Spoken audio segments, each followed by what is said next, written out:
Hello, everyone. What is the limit of family love? Where is the thin line between sacrifice and self-destruction? I used to think that giving a part of my body to save my mother's life was the pinnacle of filial piety.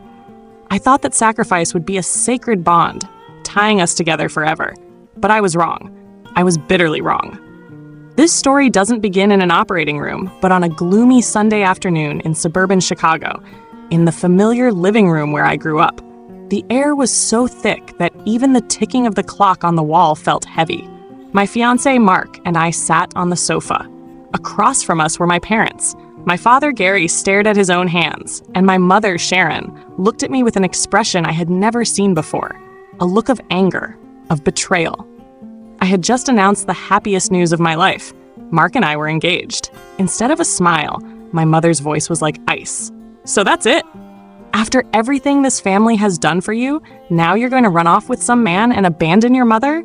I thought you would be here to take care of me. I was stunned. Mom, I'm not abandoning anyone. I'm still your daughter. I just want to have a life of my own. A life of your own? She nearly screamed, her face flushing with anger. That lavish city life? While your mother is here struggling with her health every single day? Do you have any idea what you owe this family? Mark, witnessing this for the first time, tried to intervene. Ma'am, Ella and I will. You keep out of this, my mother cut him off. You don't understand anything. This is my family's business. She turned back to me, her eyes blazing. I sacrificed my whole life for you, and this is how you repay me. Her words were like knives in my chest. I felt my breath catch, and then she shot to her feet, pointing a finger straight at the door. You're ungrateful. Get out! Get out of my house and never come back. The room fell silent. Get out. Never come back. The words echoed in my head. I looked at the face of my mother, the woman I had loved unconditionally, the woman to whom I had willingly given a part of my own body. How could she say those words? How could she call me ungrateful? How could she forget that day 5 years ago when I lay in a hospital bed next to hers, with a long scar on my side and one less kidney in my body? In today's video, I'm going to tell you the whole story. A story not just of sacrifice and betrayal, but of the journey to find myself again after giving away a part of my body and receiving a wound in my heart that would never heal. This is the story of how I learned a valuable lesson. Sometimes, the greatest love you can give your family is the courage to set boundaries to protect yourself. This isn't just my story. This is a story about the invisible strings that bind us, and about the extraordinary strength it takes to cut them. Stay here, because this story has only just begun. To understand the cruelty in my mother's words, to understand why the word ungrateful had such devastating power, we have to go back 5 years. Back then, I was 27, on a rising career path in Chicago, and still believed I could balance the whole world, a demanding job, an independent life, and the duties of a daughter. The shadow of illness had long loomed over my family. My mother, Sharon, had been fighting chronic kidney disease for years. But that year, her condition worsened. The doctors announced that both of her kidneys had almost completely lost function. Dialysis was only a temporary solution. The only hope for her to continue living a normal life was a kidney transplant. That news fell upon our family like a death sentence. The air in our small suburban home grew heavy, filled with unspoken fears. My father, Gary, was not a match. My older brother, Liam, who had moved to Denver years earlier to escape the family's suffocation, was also unsuitable for medical reasons. All eyes, though unsaid, turned to me. I was the last hope. When I went for the tests, in my heart, I already knew the result, and just as I'd expected, I was a perfect match. I will never forget the moment I told my parents the news. My mother burst into tears, but they were not tears of humble gratitude. They were tears of possessive relief. My father hugged me and said, "Thank God, your mother is saved." They celebrated the fact that Mom was saved, not the idea of our daughter's sacrifice. No one asked me if I really wanted to do this. No one asked if I was scared. In their eyes, it was a given. I was the daughter, and this was my duty. Only Liam saw the danger. He called me that very night, his voice pleading. Ella, don't do it. I'm begging you. You don't owe them a piece of your body. Do you have any idea that Mom will use this to tie you down for the rest of your life? It won't be a gift. It will be an invisible debt you'll be paying forever." I heard the worry in his voice, but at that moment, my love and guilt were greater than anything else. "It's our mother, Liam," I replied, my voice weak. "I can't just stand by and watch her die." And so I did it. I went through the surgery, endured the physical pain, and gave away a part of my body. The operation was a success. My mother recovered miraculously. Her health returned, and with it, a new kind of power. We had agreed to keep the matter a secret from relatives and others. Mom said she didn't want people to fuss over her or look at her with pity. But I knew the real reason was to keep my sacrifice a private family secret, a tool that only she could wield. From that day on, our relationship changed. The kidney I donated became an invisible debt. Whenever I wanted to take a vacation for myself, my mother would sigh, "What a shame. I've been feeling a bit tired lately. Maybe my body still isn't used to it." Whenever I refused one of her requests, I would hear my father's voice on the other end of the line. "You'd better make your mother happy. Her health depends on her mood now." They had turned the gift of life into an invisible cage, and I was the bird trapped inside. I had walked into that cage willingly, out of love and duty. For 5 years, I accepted that role. I gave up relationships, put my personal dreams on hold, just to ensure that the person who had received a part of my body was happy. I thought it was the right thing to do. Until that day, the day my own happiness was seen as a betrayal, and my sacrifice was repaid with 2 words: ungrateful wretch. For 5 years after the surgery, my life operated on an almost unchanging rhythm. On weekdays, I was Ella, a senior strategic consultant at a major firm in downtown Chicago. I was decisive in meetings, sharp with numbers, and respected by my colleagues. I lived in a modern apartment with a glittering view of the city, a symbol of the success I had worked so hard to achieve. But that was only half of my life. The other half, beginning every Friday afternoon, belonged to another world. I would drive for an hour, leaving the vibrancy of Chicago to return to the quiet suburban house where my mother was waiting. My weekends were not for dates, trips with friends, or moments of rest for myself. My weekends were for checking my mother's medicine cabinet, grocery shopping for her health-conscious foods, and listening to her endless complaints about the neighbor, her back pain, the terrible TV shows. The invisible cage was subtly tightened. Whenever I had my own plans, one of my mother's sudden spells of fatigue would appear. "You're planning to go camping with friends this weekend? What a shame. I'm not feeling well. It must be the change in weather," she would say over the phone, her voice full of weakness. And I, gnawed by guilt, would cancel my plans yet again. The men who entered my life would quietly leave. They couldn't understand why I had to answer my mother's calls in the middle of a date, or why I could never take a spontaneous trip. "Your family seems very complicated," they would often say, and I couldn't blame them.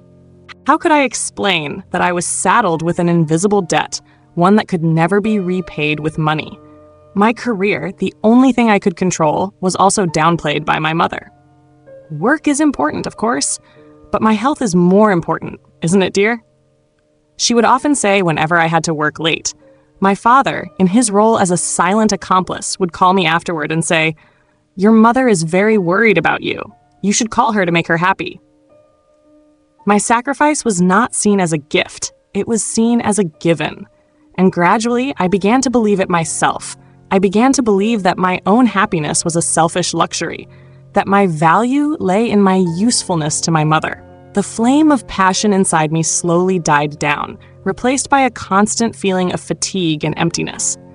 Everything probably would have continued that way, if not for the arrival of Mark. I met him at a charity fundraiser I had almost skipped. He was an architect, a man with a kind smile and an unusual calm. We talked, and for the first time in years, I had a conversation that didn't mention my family at all. He talked about buildings, about creating harmonious living spaces. I talked about systems, about creating order from chaos. We realized we shared a common passion: building. Mark was different. He was patient. When I hesitantly told him about my somewhat complicated family situation, he didn't judge or offer advice. He just listened and then said something I will never forget. "It sounds like you've had to carry a lot." Just that one sentence, a simple acknowledgement, was enough to crack the defensive wall I had built for so long. We started dating.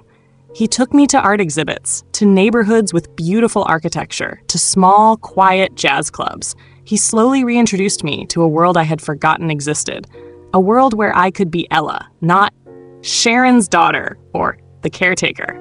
With him, I didn't feel like a person with an obligation. I felt like a partner. When he proposed to me, after a year and a half of getting to know each other, it was a moment of truth. I knew that saying yes was not just a commitment to him. It was also a declaration to myself. A declaration that I deserved to be happy, that I had the right to build a family of my own, a structure built on a foundation of mutual love and respect. I knew that announcing this news to my parents would be a storm. I knew my mother would not easily accept sharing my attention with another man. But this time I was no longer afraid. Mark's love had given me strength. It had shown me that a healthy relationship is about support, not possession. And I was ready to fight for the new home we were about to build together, even if it meant facing the wrath of the very home I was born in. The drive from downtown Chicago to my parents' suburban home that weekend felt longer than ever. Mark sat beside me, his hand holding mine tightly, a silent reassurance. He was the reason I had the courage to make this trip. But as the familiar streets of the town where I grew up began to appear, a heavy feeling still pressed on my chest. The 2-story White House, once my entire world, now looked like a fortress I was about to face in an uneven battle. We walked inside. My mother, Sharon, greeted us with a somewhat forced smile. She was overly gracious with Mark, asking him about his work as an architect with an excessive politeness that was not her nature. My father, Gary, just nodded quietly in greeting, his eyes avoiding mine, as if he knew what was coming. The atmosphere in the living room became thick and suffocating. After a few minutes of small talk, I knew I couldn't delay any longer. I took a deep breath, feeling Mark's steady presence beside me. "Mom, Dad," I began, trying to keep my voice cheerful. "I have some news to share. Mark and we're engaged." I held out my hand with the ring. A terrifying silence enveloped the room. It was not the silence of joyful surprise. It was the heavy silence before a storm. My father looked down at the floor. My mother stared at the ring on my hand, and then she looked up, her face devoid of any emotion. "So that's it," she said, her voice like ice, cutting through the silence. I was confused. "What's it, Mom?" "It's over." Her voice began to rise, the fake pleasantries from moments ago completely gone. "You've got a man to cling to now. You don't need this family anymore, do you? After everything this family has done for you, now you're going to run off with some man and abandon your mother? I thought you would be here to take care of me." Her words were like invisible daggers. Mark tried to intervene politely. "Ma'am, Ella and I aren't going far. We'll still." "You keep out of this." My mother cut him off, pointing a finger at him. "You don't understand anything. You're an outsider. This is my family's business." She turned back to me, her eyes blazing with fury and a sense of betrayal. "I sacrificed my whole life for you. I carried you, I raised you. And when I was sick, you think giving me a piece of your body fulfills your obligation? No. Your obligation is to be here, by my side, taking care of me. And now, you're going to throw it all away to build your own happiness?" "Mom, I'm not abandoning anyone." I finally spoke, my voice trembling with shock and pain. "I have a right to my own life. I'm 27 years old." "A life of your own?" She laughed with contempt. "That lavish city life? While your mother is here struggling with her health every single day? Do you have any idea what you owe this family? You owe me this very life. Do you understand?" Those words, the ones that turned my sacrifice into a debt, shattered something inside me. "I don't owe you my life," I replied, my voice now surprisingly firm. "I gave you a kidney because I love you. It was a gift, not a debt." "How dare you say that?" My mother screamed, lunging toward me. My father quickly held her back. "Carol, calm down." But she was beyond control. She wrestled free from my father's grasp and pointed a shaking finger at my face, her own face red and distorted with rage. "You're ungrateful. An ungrateful daughter. If you've chosen him, then go with him. Get out. Get out of my house and never come back." The room fell silent again.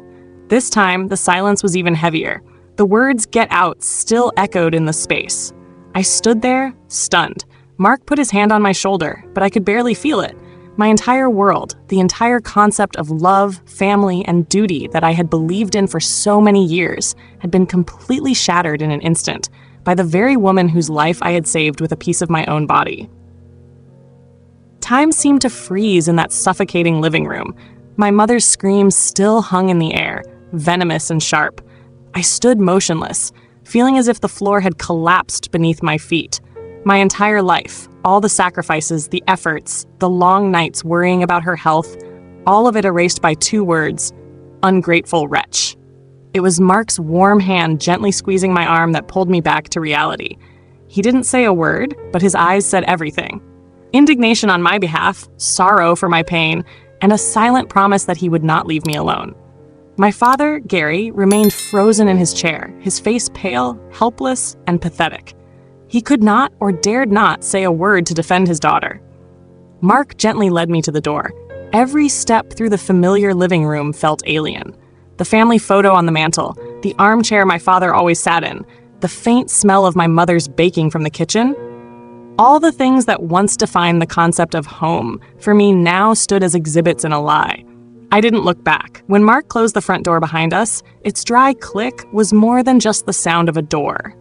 It was the sound of a chapter of my life slamming shut forever. The drive back to Chicago was a silent one. The sky outside grew dark, the lights of the city beginning to sparkle in the distance. Mark just focused on driving, one hand resting on the center console next to mine. A steady, wordless presence. I sat there, staring straight ahead, but my mind was replaying my mother's words over and over. Ungrateful. I unconsciously touched the faint scar on my side, a constant reminder of my sacrifice. How could a gift of life be treated as something so trivial? How could a mother's love be accompanied by such tyrannical and cruel possession? I didn't cry. The shock was too great. It frozen my tears. Instead, a cold sense of truth began to seep into me. My brother had been right. Liam had warned me about this 5 years ago. My mother hadn't just taken a kidney. She had taken ownership of my life, and I had willingly given it to her. When we arrived at my apartment in Chicago, the outside world seemed to disappear. My own safe space, the place I had decorated myself, filled with my books and my own drawings, suddenly became more precious than ever. The moment the door closed, shutting out the world, my paralysis shattered. I burst into tears. They were not tears of weakness. It was a deluge of emotion, washing away 5 years of suppression, of guilt, of fatigue, and of unshared loneliness. I cried for the 27-year-old girl who had naively thought self-sacrifice was the only way to show love. I cried for the 32-year-old woman who had just realized that love was a cage. Mark just held me, letting me bury my head in his shoulder and cry until I had no strength left. He didn't say, "Everything will be okay." He just let me pour out all my pain, an act of profound understanding. When the last sobs subsided, only an exhausted emptiness remained. But in that emptiness, a new feeling began to form. A feeling of determination, cold and clear. I gently pushed away from Mark, wiped my tears, and walked toward the phone on the table. My hand was still trembling slightly, but my mind had never been so clear. I opened my contacts, found the 2 familiar names, Mom and Dad. I looked at them for a long moment. Then, with a decisive tap, I selected block this caller. First my mother, then my father. It was not an act of impulsive anger. It was an act of self-preservation, an act of cutting the manipulative strings that had bound me for so many years. The invisible cage was open. The bird inside might still be scared and wounded, but for the first time in 5 years, it was truly free. The future ahead was murky and terrifying, but it was mine, entirely mine. The first week of freedom was a manic mix of opposing emotions. For the first time in years, my phone was silent. There were no calls in the middle of the workday to complain about a backache. No evening texts demanding I come home immediately because Mom isn't feeling well. I woke up on a Saturday morning without the burden of the 1-hour drive to the suburbs. Mark and I could take a walk in the park, have a late lunch, and plan an entire afternoon without checking the clock or fearing a sudden summons. That feeling, the feeling of owning my own time, was new and exhilarating. But when night fell, the silence in the apartment became terrifying. That silence was a void where familiar voices used to be, now filled only with the echo of guilt. "You're ungrateful." That sentence replayed endlessly in my head. Was I truly ungrateful? Was my mother genuinely sick from the stress? Was my father having to deal with it all alone? Those questions were like little demons, gnawing away at my resolve. Freedom, it turned out, carried a weight of its own. Mark was by my side through all those days. He didn't try to offer platitudes, he was simply present. When I fell into silence, he would just sit quietly beside me, reading a book. When I burst into tears for no reason, he would just hand me a glass of water and a tissue. His patience and non-judgment were the anchor that kept me from being swept away by the emotional storm. On the fourth day, I mustered the courage to call Liam. I needed to talk to someone who truly understood. When I told him everything, from the engagement to being kicked out and blocking our parents' numbers, there was a long silence on the other end of the line. Then he let out a long sigh. "You finally did it, Ella," he said. His voice held no surprise, only relief. "I've been waiting for this day for a long time." "But I feel so guilty, Liam," I confessed. "Am I a terrible daughter?" "No," he answered firmly. "You're not terrible. You're a victim who decided to stop being a victim. That guilt you're feeling, it's not yours. It's a program Mom installed in our heads since we were kids, a program designed to ensure we would never leave her. It took me years of therapy to uninstall it. You did the right thing, Ella. Hold your ground." The conversation with Liam was like a breath of fresh air.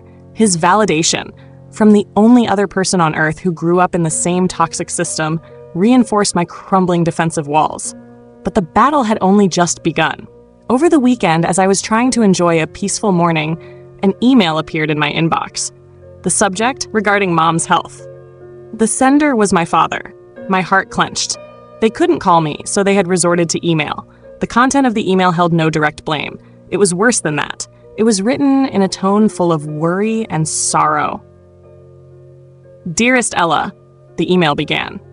"I know you're angry, but I hope you'll read this. Your mother is not well at all. She hasn't eaten anything for days. All day she just sits in her room, looking out the window, and keeps asking why you haven't called. Last night, she had another sharp pain in her side, right near her old scar. The doctor said that stress and sadness are the #1 enemy for her remaining kidney. Her health is very fragile right now." The email ended with a manipulative question. "I don't know what to do anymore. Can you give me some advice?"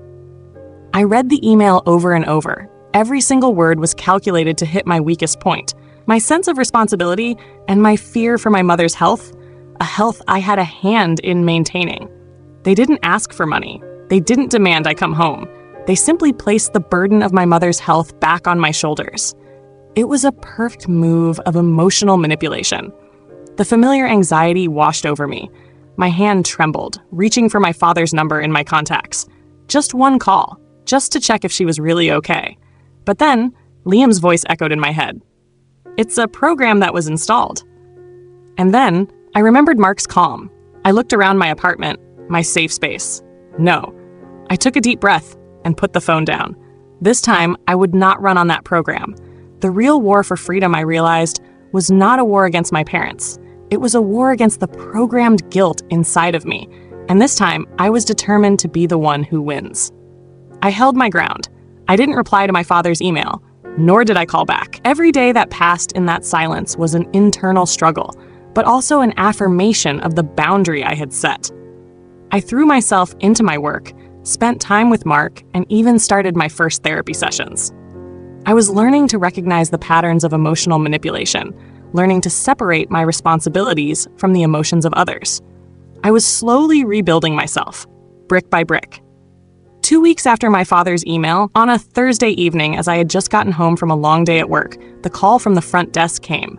"Miss Ella, there's a Mr. Gary in the lobby who would like to see you. Should I let him up?" My whole world seemed to stop.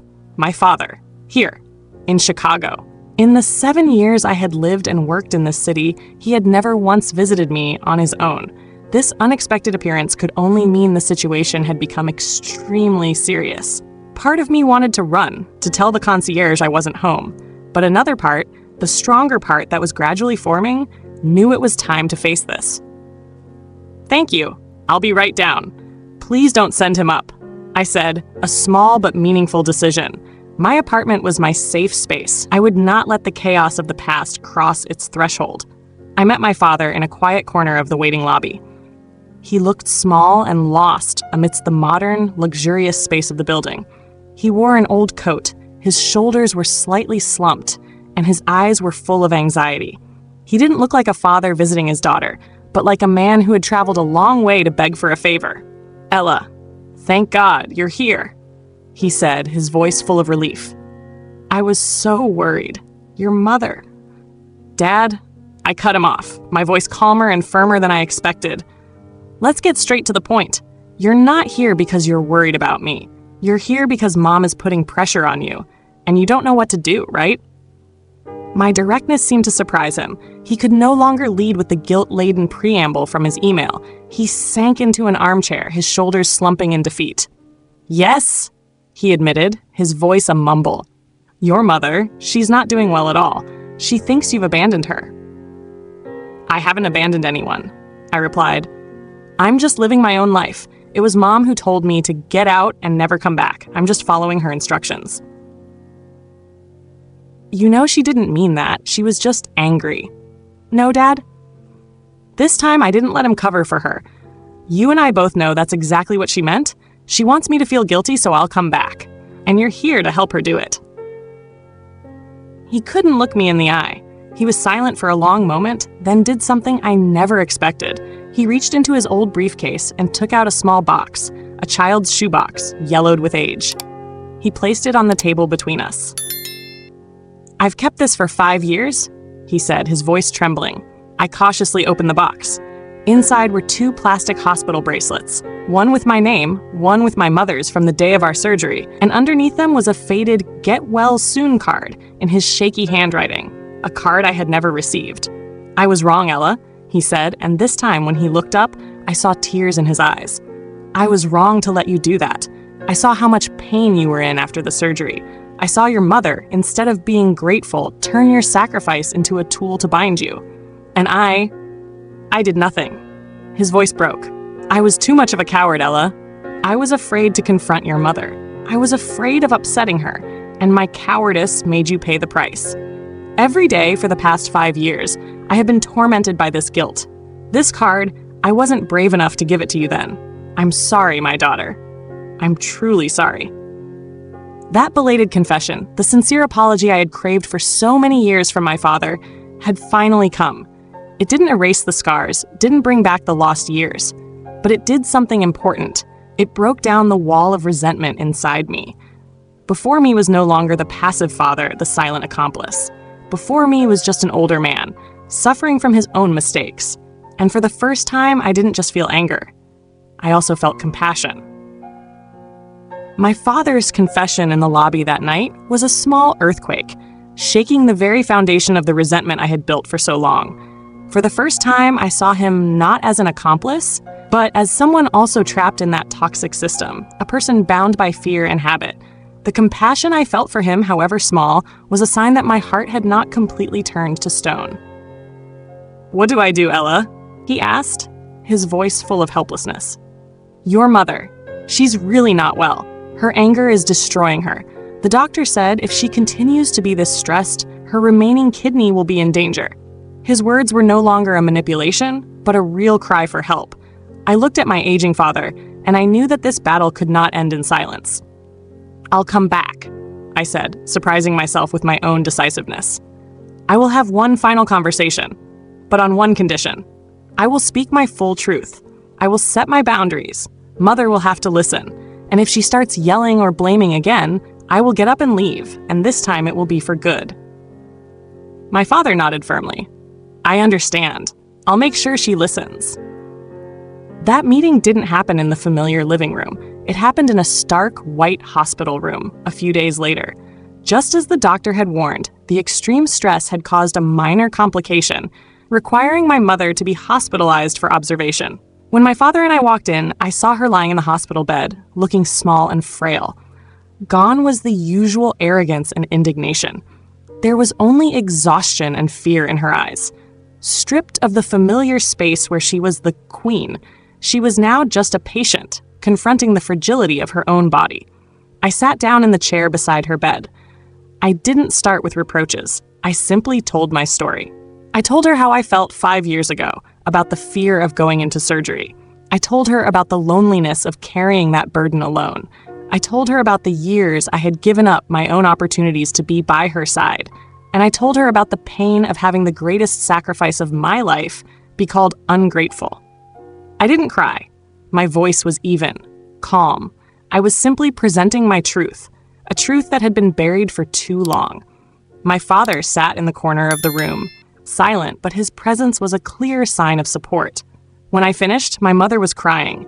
Tears streamed down her pale face. She looked at me, her eyes no longer defiant, only filled with deep remorse. "I'm sorry," she whispered, her voice hoarse. "I was wrong, Ella. I was so selfish. You gave me life, and I treated it like a cage to trap you in. I was scared. Scared that if you had your own happiness, you would abandon me. That fear turned me into a terrible person. I'm sorry, my daughter." Those were the words I had waited my whole life to hear. A sincere apology without a single excuse.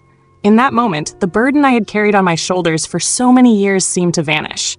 I didn't say, "It's okay, Mom." Instead, I just nodded and said, "I hear you, Mother." That conversation paved the way for a new beginning. A beginning that wasn't easy, but was full of hope. After my mother was discharged, we had frank conversations about the future. I helped them set up a sustainable healthcare plan with the support of home health services so they would no longer be dependent on me. They sold the large suburban house and moved into a smaller apartment, more suitable for their financial and health situation. A year later, Mark and I got married. Our wedding was small and intimate. My parents were there, my mother didn't complain, she just hugged me and said, "Be happy, dear." My father, in his speech, publicly thanked me for the courage that had taught their whole family a lesson about true love. Our relationship is different now. I am no longer the caretaker. I am a daughter. The calls are no longer complaints, but genuine check-ins. The visits are no longer an obligation, but moments of connection. The boundaries have been set, and in respecting those boundaries, we have found a new form of love, one that is healthier and more mature. My journey taught me that sometimes, to save a relationship, you have to be willing to risk losing it. By having the courage to walk away, I gave my family the chance to look back, to change, and ultimately to find their way back to each other on a completely new path. Another 2 years passed since my parents moved into their new home. Life went on, not always perfect, but always with a sincerity we never had before. The boundaries I had set, which were a bit awkward at first, had now become a natural part of our relationship. They weren't walls to keep people out, but pretty fences to protect each person's emotional garden, helping it to have the space to grow healthily. And then my own garden with Mark welcomed its most brilliant flower. We had a son, and we named him Noah. Becoming a mother was an emotional journey for me. In the first few months, I was always afraid. I was afraid I would repeat my own mother's mistakes. I was afraid I would inadvertently turn love into control, concern into a burden. Every time Noah cried, a part of me was torn between the instinct to shelter him and the fear of taking away his future independence. But Mark, my wonderful husband, was always there, reminding me, "Our love is different, Ella. Its foundation is respect. You'll be a wonderful mother." And I tried. Every day. I learned to comfort my son without silencing his feelings. I learned to be beside him while still giving him space to explore on his own. I learned to love unconditionally, a love that is given without demanding submission in return. Noah's first birthday party was held in the backyard of our home in Chicago. It was a beautiful, sunny day in June. For the first time in nearly a decade, my whole family was truly together. My parents drove up from the suburbs. My brother, Liam, also flew in from Denver. That scene, for me, was like a dream.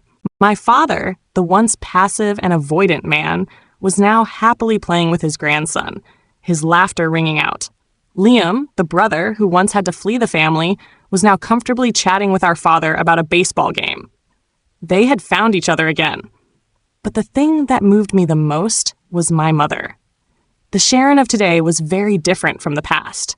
She adored Noah, but her love had a caution and a respect that had never existed before. When Noah fell and started to cry, her first reflex was not to rush over and snatch him up. She looked at me first, her eyes asking, "Is it okay if I pick him up?" When I nodded, she gently lifted him and comforted him. When he stopped crying and started to squirm, wanting to get down, she didn't try to hold him back. She placed him on the grass, letting him crawl freely to explore. It was a small act, but to me, it was immense. My mother had learned to love without possessing. Late in the afternoon, as everyone was gathered around the table, my mother came and sat next to me on the porch swing. We silently watched the happy family scene before us. "Look, all of us are here," my mother said softly, her voice a little choked up. I used to be so afraid that I would lose all of this, that my selfishness had destroyed everything. I turned to look at her, and for the first time in many years, I saw my mother without a trace of resentment. I just saw a woman who had made mistakes, had paid the price, and had been brave enough to change. Sometimes we have to lose everything the old way to be able to find it again in a new, better way, Mom, I replied gently. She nodded, a single tear rolling down her cheek. "You taught me a valuable lesson, Ella. Thank you." That night, after everyone had gone home, when Noah was sleeping soundly in his crib, Mark and I stood by the window, looking out at the city lights. He hugged me from behind. "Are you happy?" he asked. I smiled and nodded. I am happy. Not a perfect fairy tale happiness, but a happiness built from broken pieces, a happiness that has scars, and that's what makes it truly precious. My journey was not a journey for justice or revenge. It was a journey to find myself. I learned that my self-worth doesn't lie in sacrifice, but in existence. That true love is not a debt, but a gift freely given and received. And that family is not always the one you are born into, but the place where you feel safe, respected, and loved unconditionally. And now I have a family like that.